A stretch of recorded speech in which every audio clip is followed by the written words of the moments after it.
अगर आप हिमाचल से हो तो अब आपकी तहसील बदलने वाली है, आपका विकास खंड बदलने वाला है, साथ ही आपका मंडल और उपमंडल भी बदलने वाला है, क्योंकि हिमाचल की सुक्खू सरकार अब एक ऐसा मास्टर स्ट्रोक खेलने जा रही है जो पूरे प्रदेश का एडमिनिस्ट्रेटिव मैप बदल देगा और कई पुराने मुख्यमंत्रियों के द्वारा लिए गए फैसले रद्द कर दिए जाएंगे।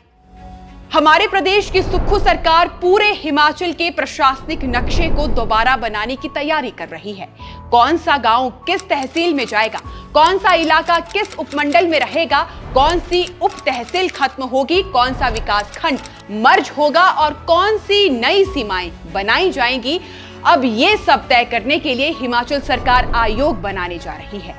और अगर आप इस खबर को सिर्फ एक सरकारी फैसला समझ रहे हो तो शायद आप इसके पीछे की असली राजनीति, असली आर्थिक संकट और असली खेल को समझ नहीं पा रहे, क्योंकि ये सिर्फ तहसीलें बदलने की कहानी नहीं है। ये कहानी है हिमाचल की बिगड़ती आर्थिक हालत की, पुरानी सरकारों के फैसलों की समीक्षा की और उस राजनीतिक मॉडल की जिसमें सालों तक नेताओं ने लोगों को सड़क, अस्पताल और रोजगार से ज्यादा नई तहसील देकर खुश किया।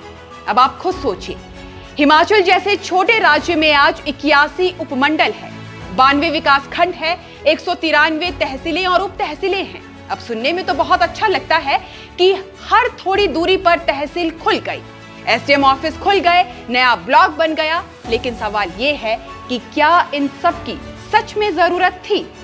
सरकार अब यही कह रही है कि पिछले कई सालों में राजनीतिक दबाव और स्थानीय मांगों के आधार पर बहुत सी प्रशासनिक इकाइयां बना दी गई, लेकिन इनमें से कई ऐसी हैं जहां काम बहुत कम है, स्टाफ पूरा नहीं है, संसाधन नहीं है और खर्च लगातार बढ़ रहा है। यानी कई जगहों पर सरकार सिर्फ दफ्तर चला रही है, काम नहीं। और अब जब हिमाचल आर्थिक दबाव में है, कर्ज लगातार बढ़ रहा है, कर्मचारियों की सैलरी और पेंशन का बोझ बढ़ता जा रहा है, तब सरकार खर्च कम करने के लिए हर तरीके तलाश रही है और इसी वजह से अब ये पूरा पुनर्गठन होने जा रहा है। इसलिए अब सरकार आयोग बनाएगी। आयोग पूरे प्रदेश का अध्ययन करेगा, कहां कितनी जनसंख्या है, कहां लोग ज्यादा दूर जाते हैं, कहां काम कम है, कहां सिर्फ राजनीतिक कारणों से तहसील बनाई गई और कहां दो दफ्तर बेवजह चल रहे हैं। उसके बाद आयोग सरकार को रिपोर्ट देगा और फिर तय होगा कि कौन सी इकाइयां रहेंगी, कौन सी मर्ज होंगी और कौन सी खत्म हो जाएगी। अब यहाँ सबसे दिलचस्प बात समझिए, सरकार एक तरफ कह रही है कि लोगों को सुविधा देने के लिए ये बदलाव होंगे, लेकिन दूसरी तरफ वो खुद ये कह रही है कि अनावश्यक खर्च कम करना जरूरी है। यानी साफ है कि सरकार अब उन फैसलों को पलटने की तैयारी में है जो पहले की सरकारों ने लिए हैं। और यहाँ पर सीधा राजनीतिक एंगल शुरू होता है, क्योंकि हिमाचल की राजनीति में सालों से एक परंपरा रही है। कोई नेता चुनाव जीतता है, फिर अपने इलाके में नई तहसील की मांग करता है, नया एसडीएम ऑफिस खुलवाता है, नई उप तहसील घोषित करवाता है और फिर जनता से कहता है, देखो मैं आपके लिए प्रशासन आपके दरवाजे तक ले आया। वीरभद्र सरकार के समय भी कई नई इकाइयां बनी, जयराम सरकार के समय भी लगातार नई तहसीलें और उप तहसीलें घोषित हुई, लेकिन अब सुक्खू सरकार इनडायरेक्टली ये कह रही है कि इनमें से कई फैसले प्रैक्टिकल जरूरत से ज्यादा राजनीतिक थे और यहीं से आने वाले समय में बड़ा विवाद खड़ा हो सकता है, क्योंकि हिमाचल में तहसील सिर्फ एक दफ्तर नहीं होती। तहसील मतलब इलाके की पहचान, इलाके की प्रतिष्ठा, स्थानीय व्यापार, सरकारी गतिविधियां और राजनीतिक ताकत। किसी छोटे कस्बे में अगर तहसील खुल जाती है तो वहां दुकानें खुलती हैं, किराए बढ़ते हैं, वकील आते हैं, फोटोकॉपी की दुकानें चलती है, सरकारी कामकाज बढ़ता है, पूरा बाजार विकसित हो जाता है। लेकिन अगर वही तहसील मर्ज हो जाए या फिर बंद हो जाए तो उस इलाके की अर्थव्यवस्था पर सीधा असर पड़ता है और इसी वजह से आने वाले समय में सबसे ज्यादा विरोध उन्हीं इलाकों में देखने को मिल सकता है जहां लोगों को लगेगा कि उनका प्रशासनिक दर्जा छीना जा रहा है। अब दूसरी तरफ सरकार ये भी कह रही है कि कई जगहों पर जनता परेशान है। कई गांव ऐसे हैं जहां लोगों को अपने तहसील मुख्यालय तक पहुंचने के लिए घंटों सफर करना पड़ता है, जबकि दूसरी तहसील उससे ज्यादा पास में पड़ती है, लेकिन सिर्फ पुरानी सीमाओं की वजह से लोग मजबूरी में दूर जाते हैं। तो अब सरकार बाउंड्रीज बदलने वाली है। मतलब हो सकता है कि आपका गांव एक नई तहसील में जोड़ दिया जाए या आपका इलाका किसी दूसरे उपमंडल में चला जाए। और सच कहें तो कुछ जगहों पर इससे लोगों को फायदा भी होगा, क्योंकि हिमाचल में कई प्रशासनिक सीमाएं आज भी पुराने दौर के हिसाब से बनी हुई है, जब सड़कें कम थी, परिवहन अलग था और जनसंख्या कम थी। लेकिन आज परिस्थितियां बदल चुकी है। कहीं सड़क दूसरी तरफ बेहतर है, कहीं लोग दूसरे बाजार से ज्यादा जुड़े हुए हैं, कहीं अस्पताल दूसरी दिशा में है, लेकिन प्रशासनिक सीमाएं अभी भी पुरानी बनी हुई है। तो सरकार अब पूरा सिस्टम ग्राउंड प्रैक्टिकलिटी के हिसाब से बदलना चाहती है।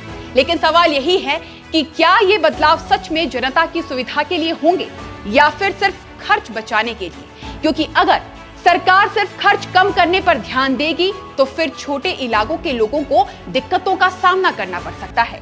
मान लीजिए किसी इलाके की उप तहसील मर्ज कर दी गई तो लोगों को छोटे काम के लिए 40-50 किलोमीटर दूर जाना पड़ेगा। तो सरकार का खर्च जरूर बच जाएगा, लेकिन जनता की परेशानी बढ़ जाएगी। और हिमाचल जैसे पहाड़ी राज्य में दूरी सिर्फ दूरी नहीं होती, यहाँ 20 किलोमीटर का मतलब कई बार 1.5-2 घंटे का सफर होता है। इसलिए ये फैसला जितना प्रशासनिक है उतना ही संवेदनशील भी है। और आने वाले समय में ये मुद्दा पूरी तरह राजनीतिक होने वाला है, क्योंकि जिस इलाके की तहसील हटेगी वहां विरोध होगा। जिस नेता ने वो तहसील खुलवाई थी वो सरकार पर हमला करेगा। स्थानीय लोग सड़क पर उतरेंगे, धरने होंगे, ज्ञापन दिए जाएंगे और शायद सरकार को कई जगह पर पीछे हटना पड़ सकता है। लेकिन एक बात तय है, हिमाचल अब उस दौर पर पहुंच चुका है जहां सरकारें सिर्फ नए दफ्तर खोलकर राजनीति नहीं चला सकती। अब सवाल पूछा जा रहा है कि जो दफ्तर खुले हैं क्या वो सच में जरूरी भी हैं?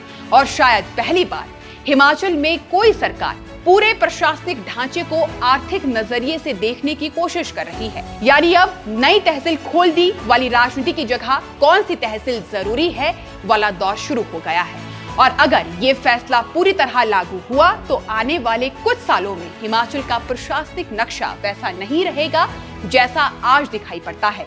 कई गांवों की पहचान बदल जाएगी, कई क्षेत्रों की सीमाएं बदलेंगी, कई राजनीतिक समीकरण बदलेंगे और शायद कई नेताओं का वर्षों पुराना राजनीतिक मॉडल भी खत्म हो जाएगा। क्योंकि इस बार मामला सिर्फ एक तहसील का नहीं है, इस बार पूरा हिमाचल बदलने की तैयारी में है। बाकी सवाल ये भी है कि जो तहसील और उप तहसील खोली गई हैं, उनमें स्टाफ कितना है? क्योंकि हिमाचल में कई तहसीलें 1 या 2 स्टाफ के भरोसे हैं। कहीं तहसीलदार ही नहीं है तो कहीं तहसीलदार हफ्ते में सिर्फ 2 दिन बैठता है। अब उम्मीद है कि आने वाले समय में सरकार एडमिनिस्ट्रेटिव मैप बदलने पर ही ध्यान नहीं देगी, बल्कि रिक्त चल रहे पदों को भरने की भी कोशिश करेगी। आप दर्शकों का इस पूरे विषय पर क्या कहना है हमें कमेंट सेक्शन में जरूर बताइएगा। अभी फिलहाल के लिए इस खबर में बस इतना ही। नमस्कार।